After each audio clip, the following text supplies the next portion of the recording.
আসসালামু আলাইকুম। আজকে আমি দেখাবো মাদ্রাসার পায়জামা কিভাবে বানাইতে হয়।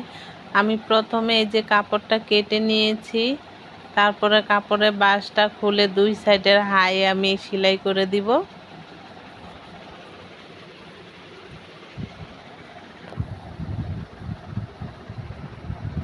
হাই সেলাই করা হয়ে গেছে। এখন আমি পকেট সেলাই করব। দুই সাইডে যে পকেট দিতে হয় সেই পকেটটাই আমি সেলাই করতেছি।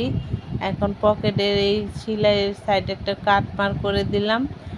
এখন আমি পায়জামার সাইডও আগে কাটিং করে নিয়েছি, এখানে এখন জয়েন দিচ্ছি।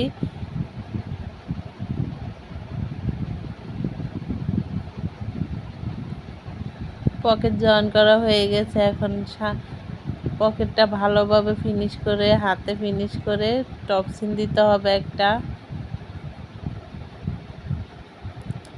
পকেট হয়ে গেছে জয়েন করা। এখন উপরে হালকা উপরে একটু সেলাই করে দিতে হবে। ফিতাটা আমি আগেই লাগিয়ে দিয়েছি, রাবার জয়েন করেছি।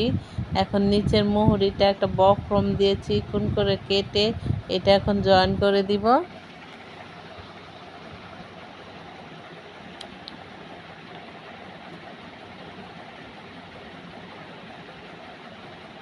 এখন এটা ডাবল বাস দিয়ে আবার জয়েন করে দিব।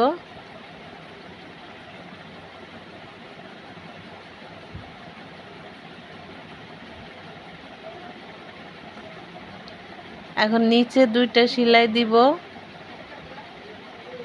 উপরের দিক দিয়ে দুইটা সেলাই দিব।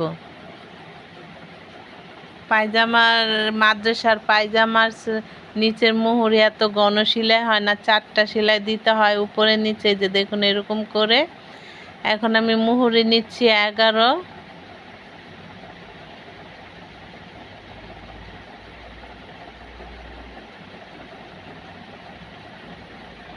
ডাবল সেলাই করে দিচ্ছি।